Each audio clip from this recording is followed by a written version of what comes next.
Here we go. I'm going to welcome everybody. Jeff Audrey with Tipple Brews and Wine. Now that I've started the recording. And we're going to be tasting the Left Coast Winery's White Pinot Noir tonight. And let me get that guy up. And so these guys make really, really great product here. This guy gets 90+ points almost every time they throw it up for ratings. This wine is really, really flexible. It's it kind of matches as far as pairing suggestions. It'll match up with anything from that you would put with a Chardonnay, a Pinot Noir, or a Rosé sitting in between. It's incredibly flexible. So we are going to, now that we've talked about that, so the Left Coast Winery is from the Willamette Valley in Oregon, and it looks like a hideously disgusting place. No views at all. And well,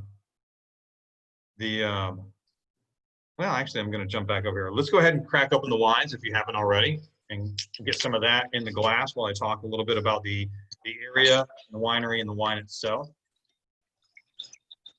Going up to the shop. Looks like Brenda needs to come back in. There we go. Admit. Here we go. All right. Looks like everybody's back in.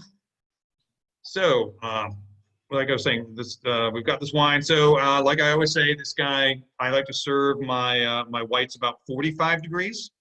So throw it in the fridge, then take it out, let it warm up in the glass. You'll end up at the perfect temperature. An hour in the fridge will get you where you need to go, if it's not already in there for longer than that. Nice thing about white Pinot Noir is white Pinot Noir is a true Pinot Noir. It is not a white version of the Pinot Noir grape. This is a white wine made from red grapes. Now these grapes, which is typical of red grapes, actually are white inside and red only in the skin. Is the vast majority of grapes, including red wine grapes. There are a few, and they're a little more unusual, that are actually 100% red, where they're red inside and red outside. But nice thing about a white wine made, I talked about the versatility of pairings. This is because it's a white wine made from red wine grapes. It's kind of richer than a lot of whites. It's going to have a lot of additional kind of, you're going to get apple and maybe some baked apple and some baked pears, some spiciness going on in this guy, rather than just the linear tart side of things.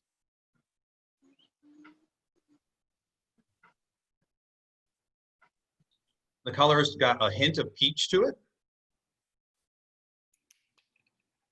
And actually, what I saw, which was kind of interesting, when I cracked my bottle open, it stopped it already. But at first, there was actually a little CO2 escaping. There were fine bubbles for just a few seconds. Anyone else notice that? Yes. I didn't. I don't think. It doesn't last long. Yeah, ours is still bubbly.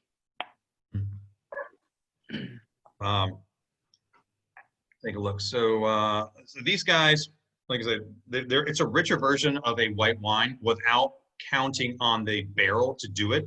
The richness actually comes from the grape, which I think it's nice because it doesn't just become this buttery, oaky bomb from having richness added to the wine.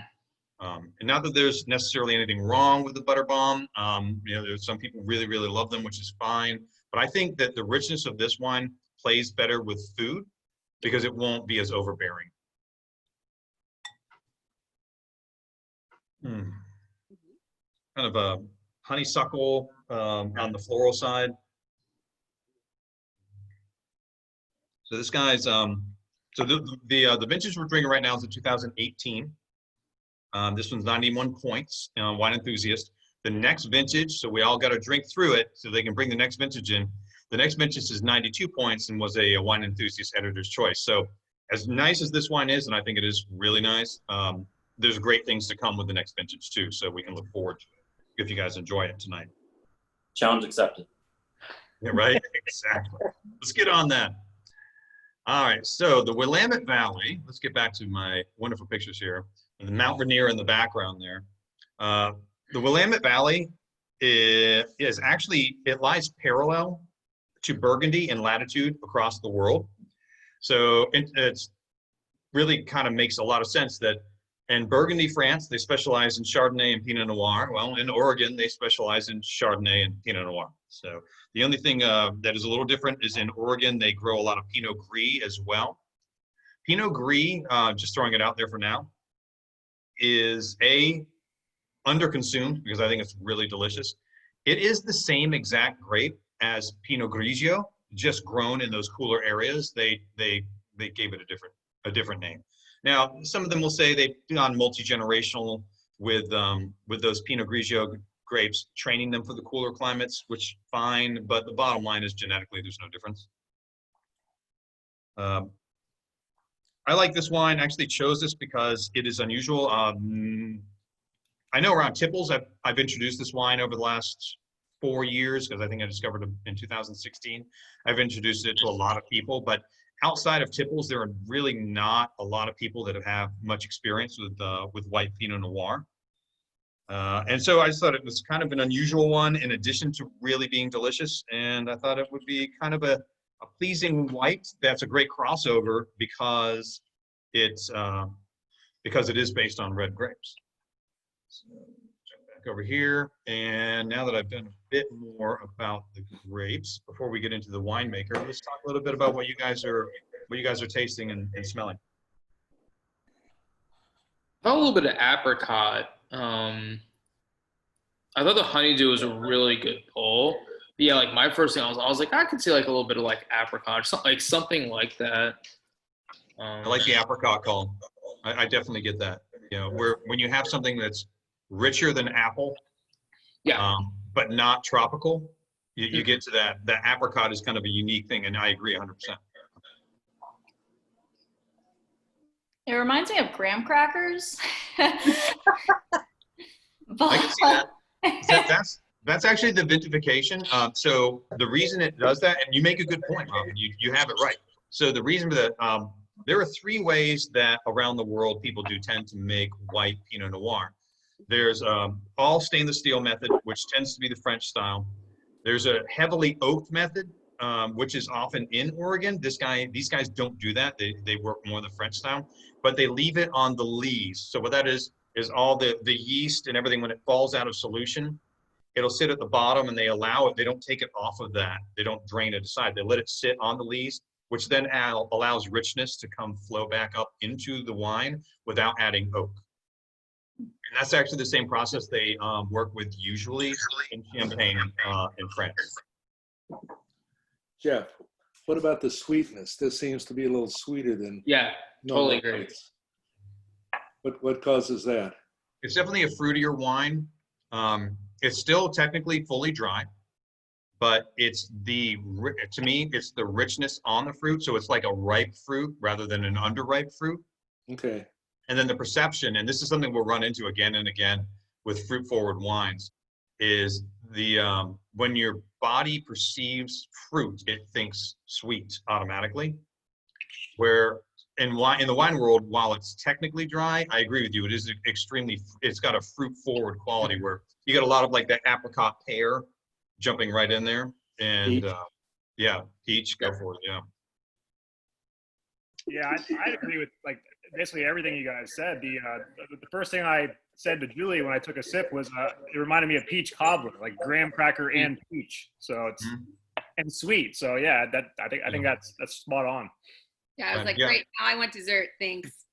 Well, and you're right. It does have some interesting parallels to that to the Riesling that we all tried together, where it's not as sweet as that Riesling, and the sugar levels are much lower in this wine than they are in that Riesling. But Rieslings tend to have a peach-like quality as well. Yeah. And so that'll kind of jump over. And that's actually another reason when I go back to the pairings, actually, I don't know that I went through it all. I just said it was very flexible. So we've got with the food pairings on these guys, and because of that fruit forward quality that we're discussing, you can go from like chicken dishes, salmon, duck. But part of it is it's excellent with spicy foods as well, just like the Riesling was. But to me, what's even a little bit more interesting about this, and I think if you just imagine it for a second, there's a different quality to like the heaviness of this wine, where it's got a nice heavy weight because it is from that red wine, the red grape. This can go with, it could go with some of the Asian spicy foods like we discussed with these things, but to me, this could also go with Hispanic spicy food. So you could have this with, you know, with all kinds of different Latin foods as well. I think it's an excellent pair for Latin food. Reminds me of a leaf from milk. Chimichurri. What's that? It reminds me of a leaf from milk. Oh, I can see that. That's a good call. Yeah. I like that. That's very good. Very good point. And So this isn't barrel. They don't put this in barrels or anything, right? It's all stainless steel. It's this like one's with stainless. but it's just, so it's still the red grape. So you mentioned it's just the white inside. Yeah. Right. So when they're fermented, it's all stainless. They may throw it into very, very neutral oak as a finisher, but you're not getting a lot of vanilla or anything out of here. So you're not getting any active oak in. Gotcha. So, but it's an interesting point because in France, it wouldn't be nearly as fruit forward. The French like a lot more acidity in their wines, but it's being treated like a French wine, but with a new world growth. And I think that's one of the reasons they keep winning award after award after award, because it's kind of a unique expression within the world, and it's delicious. I want some of it aged in oak. Yeah. The actually we have one in the store that sees active oak now too. I just brought it in this week. It's by Amity. It's also from the Willamette Valley. And it's also a white Pinot. Yep, it's a white Pinot. So it'll be interesting to taste it and compare both ways. So here you can see Willamette Valley is a river valley. It's a lot like the way the Mosel looked, where you have a river that's cut through, and the vines tend to grow up on the edges and such. But it's a much broader area than the Mosel. It doesn't have to be as sharp because it's not as cold. But you can see here, there's actually, because it is close enough to the coast, it does get coastal fog that will come over the edge of the valley. So that fog would be coming from the west and then moving into the valley. And let's move down. So here's a map to give you guys a better idea. So the green area. Views are horrible. I was joking. The views are horrible out there. Yeah, right. I know. It just looks like a horrible place to visit. So here we have the valley. So you can see the river running, snaking along here, but it's got a wide, fertile area that it can work in. And then, so that fog would be pouring over this mountain range here to bring the coolness that allows them to grow these cool varietals of Pinot Noir, Pinot Gris, Chardonnay, and actually a significant amount of Riesling. So it's this interesting place that's where you have Burgundy in France, which is in the northern part of France, where they're growing, like I said, Pinot Noir and Chardonnay. And then you jump over to southern Germany, where they're going to be growing a little bit of Chardonnay sometimes now. That's a new thing. But and a little bit of Pinot Noir, but mostly Riesling. They grow a little bit of all of that here. Face is right in there. How close is this to where the Goonies was filmed? That's a good question, Julie. Excellent. All right, so Goonies was filmed here. I saw the coast, Jeff. Yeah, but they Of course, Jeff knows. They didn't mention that, but it was actually filmed mostly just south of Eugene. And then when they were on the coast, they came out. I'm totally lying right now. I have no idea. No, we just got excited to have a friend with a beach house on the coast where it was filmed. So I was like, we could go stay at their beach house and go to the vineyard. Well, there you go. That would be great. It could be not close enough. So Left Coast Winery is a family-owned. They've been around since 2003, so they haven't been doing this for all that long, which is interesting because of all the awards they're consistently winning. Everything is sustainably farmed. They have 141 total planted acres, and the wine that we are drinking right now has been made since 2011. And so they first made this wine in 2011, which is kind of interesting. And that year, it was an extremely cold summer in the Willamette Valley. They basically never had a summer. Their high was like 65 in all summer. They couldn't get any ripeness. So here they were thinking, we can't make anything with these wines. So out of desperation, really, they decided, what if we did a white Pinot Noir? Because we have grapes. If it's cold growth without a ton of sun, you're going to have pale Pinot Noir grapes with high acidity and low sugar, which is a lot of what you want for a white wine. And so they said, okay, well, let's make some and see how it works. And it just took off, and it's now one of their, it is now of the individual wines that they make, it's the one they sell the most of. So they went from about 200 cases of wine in 2011 to now they make over 8,000 cases of wine with the last vintage. So this has been a crazy, just almost accidental success for those guys. Jeff, any relation to Left Coast Brewing? None at all. That's a good question. Yeah. I had that exact same thought though, where like they recommended, you know, or like wine of the week was Left Coast, and I was like, wait, what? Like, because I'm like, isn't it like the old Rasputin people? Right. Yeah. Because they're also, I think, from the same area. I think they're also from like Oregon or something like that. Yeah, they are. You're exactly right. They are from Portland, but it's just a generic term for the far West Coast. And so I guess because one's beer and one's wine, they didn't fight with each other over the name. And so Rachel asked a good question, which is, what's the influence of fog on the wine? So the influence of fog is that it helps it really cool those grapes down. So grapes have a lot more character for wine production if they go through extremes during the day. So if you have a lot of sunlight, which they do on that side, throughout the day, you end up with usually significant amount of heat as well, but mostly a lot of sunlight and dryness. But when that fog comes in the evening and the early morning, it's rapid cooling, and it keeps it really cool overnight. Actually, let me state it a little more specifically. It's more complex than that. In the evening, the fog will roll in, and it causes rapid cooling over the wine grapes, which helps to keep the acidity. And then it actually insulates it so it doesn't get too cool during the night. So it's a combination of that. So it rapidly cools it to the appropriate cooling temperature and then holds it at that temperature so it doesn't get too cold during the night. And that's the effect of fog overall. It's very complex, and it shows why the West Coast, with all of its fog and the Pacific Ocean there, the fog is an incredibly important part of the whole ability to grow great wine on the West Coast. They mentioned the summer stays super cool. Well, in like the day, does that mean that the like nighttime temperatures are also really temperate? So like your range was like 48 to 68, or was it like, nah, you're still doing really good temperatures? No, you actually nailed it. It was about 45 to 65, so 48 to 68. That's basically what it was. Yeah, they just went to the upper 40s, and in the daytime they just went into the mid to upper 60s, and that was all they got all summer. Sounds beautiful. So with the white Pinot Noir, obviously, so this one was successful because they had to adapt and use their product. Is white Pinot Noir, is that something that's kind of accepted globally, or is that just an American thing?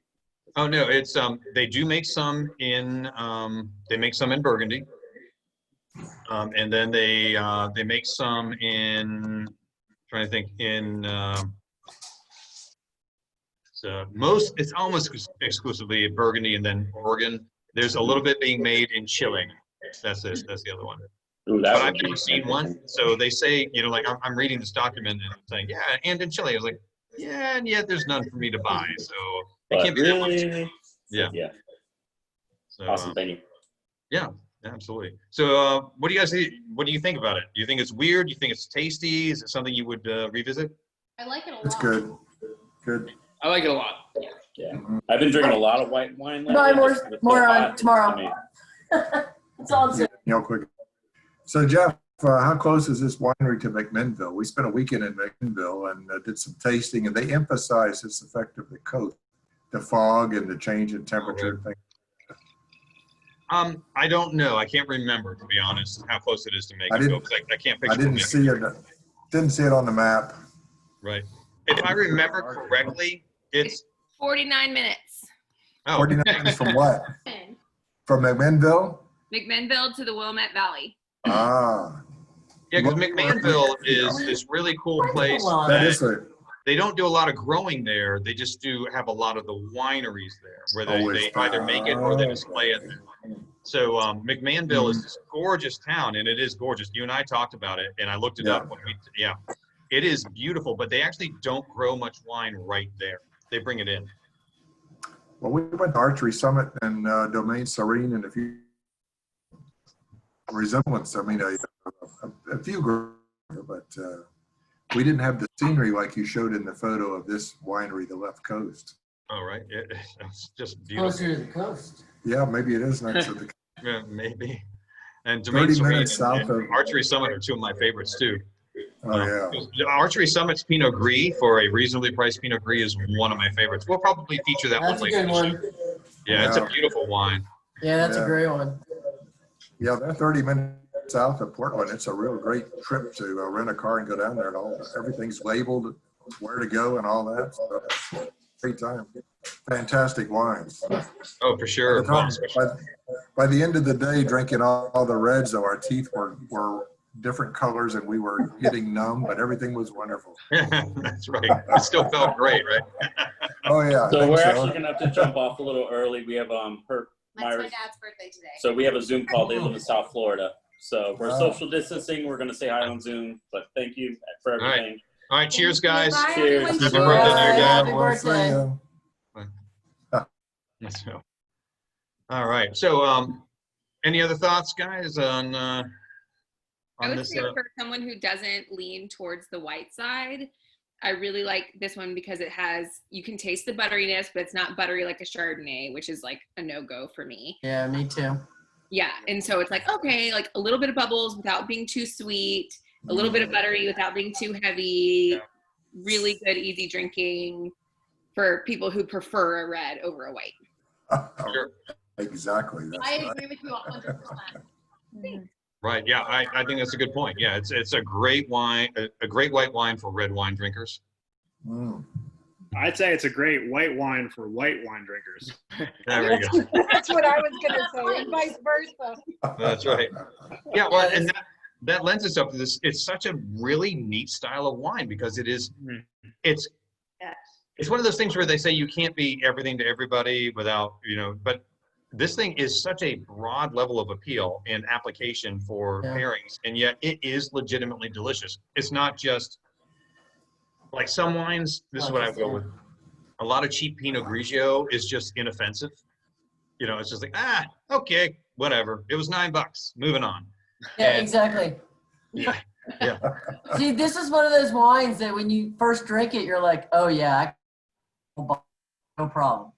Sure, right. That's one of the things I loved about it because it has character, and yet it doesn't seem to exclude almost anybody. So it's a very unique beast, and I'm gonna have more, and I don't have to share it tonight. Huh. So you can have that whole bottle. Right.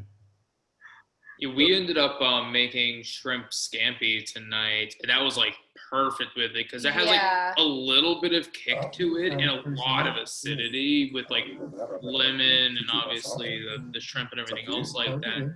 And like the sweetness of that really undercut it and complemented it. So like it was really neat going kind of back and forth between them. It would end up being like, because we had shrimp and we were like, wait a minute, that would sounds like those would go really well together. Let's go ahead and do that all on Tuesday. It ended up being like a pretty amazing pairing. It sounds like a great pairing because the acidity would probably bump up the acidity in here, but then the richness on here kind of counterbalanced it all at the same time. Yeah. Like they each played to each other's strengths in a way that it was like it wasn't like, oh, this undercuts one in a bad way that you're like, oh, this isn't as spicy as it could. It was like, no, there's like both. It really brings out the best of. Yes. Right. I can see that. That's a great pairing. And actually now that, because it is based on red wine grapes, so it honestly, it's involved in my glass a little bit, or I'm just picking it apart a little bit more. but I'm getting a little bit of a sweet herb quality to it now, like a tarragon kind of thing. And then and it really is, which I didn't mention before, because these are growing in basically ancient seashell beds. There is a salinity to this wine. The finish, it's got this nice luscious, it kind of finishes like a sprinkle of salt on a peach or something like that. It's definitely changing. I don't know whether it's temperature or just air, but it's definitely evolving. Yeah. All of the above. So, yeah. Well, I'm glad you guys all liked it. I'll mark it as another wine where nobody said, "This sucks. Why did you do this to me?" So, Or like, it's interesting. yeah, right. You know, by the way, my favorite way of saying you don't like a wine came from a sommelier that was on the Today Show, and Target was debuting their Target brand of wine, and they were pretending that it was. They had this whole very high-end debut, and they were pretending that they were trying to trick people into saying, "Oh, this must be a $50 bottle. It's amazing," right? So they invited all these casual wine drinkers and some people that fancied themselves as enophiles. And then they had one guy that was a certified sommelier, and they let all of them taste it.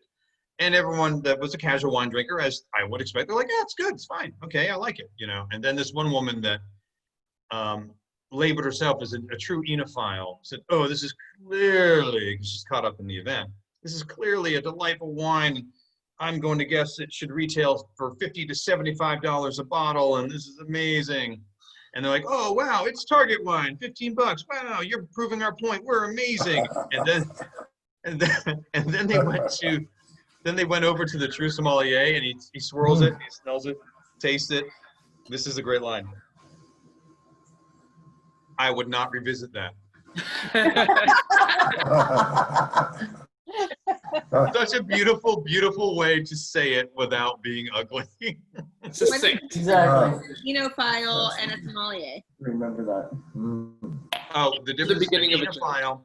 An enophile is a layperson who takes the time to learn a lot about wine and truly loves wine, a wine lover. And so a sommelier has a defined education. Right. Yeah. So, but is that, do you have to be a super taster? Might be a super taster to call yourself an enophile? No, not at all. Just anyone who really learns a little bit. And I mean, you guys are all basically counted as enophiles now. You're learning on a weekly basis. Yeah, and you enjoy the product, and you know the difference between Chile and Argentinian Malbec, for those of you that were there, and that kind of a thing. That's just an enophile. It's just basically a wine enthusiast.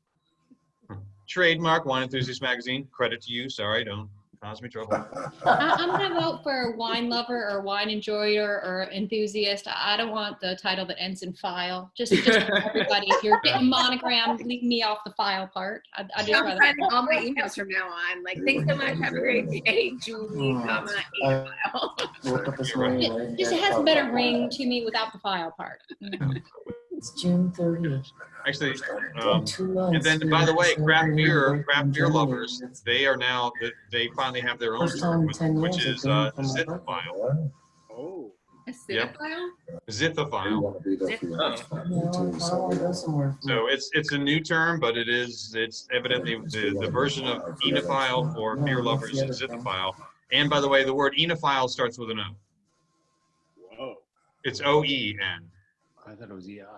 Yeah. Not like eosinophil, huh? What? What's the origin of zithrophile?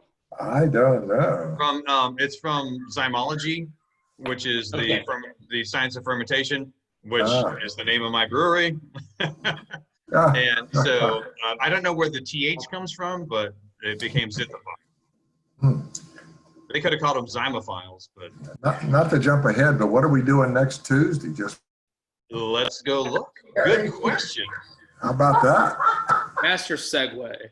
I love you right now. Are you paying him for marketing? I'm going to tell you because I got caught up in talking and I should have done this. Boom. Here's what we're going to do next week. So next week we are doing our first sparkler. It's a sparkler. Wow. So this is the Nino Franco Rustico Prosecco. This was Wine Enthusiast #1 wine of the year in their top 100 last year. Wow. And people were really going crazy because they couldn't believe that how dare you choose a Prosecco? And they said, no, it's time for Prosecco to be counted as serious wine. And this guy makes beautiful, beautiful wine. So It basically says we have to make a charcuterie tray. If I'm reading. That's exactly what I just like whispered. I was like, we're making charcuterie next week, right? Yep, exactly. It is required. I want to see it in front of everybody. Go to Whole Foods, makes amazing charcuterie trays. You can just jump in there. But that's what we're doing next week. Is the Nino Franco Rustico Prosecco. It's a delicious wine. It's wonderful. And it's in the store now. In the stores now. Exactly. And I'll get a second case in next week. So, but here, let's all do a toast real quick to this guy. We'll send off the Left Coast White Pinot Noir. I'll stop the recording. We keep talking. All right. Thank everyone for coming. Sláinte. All right. Cheers, y'all. Enjoyed it. Cheers.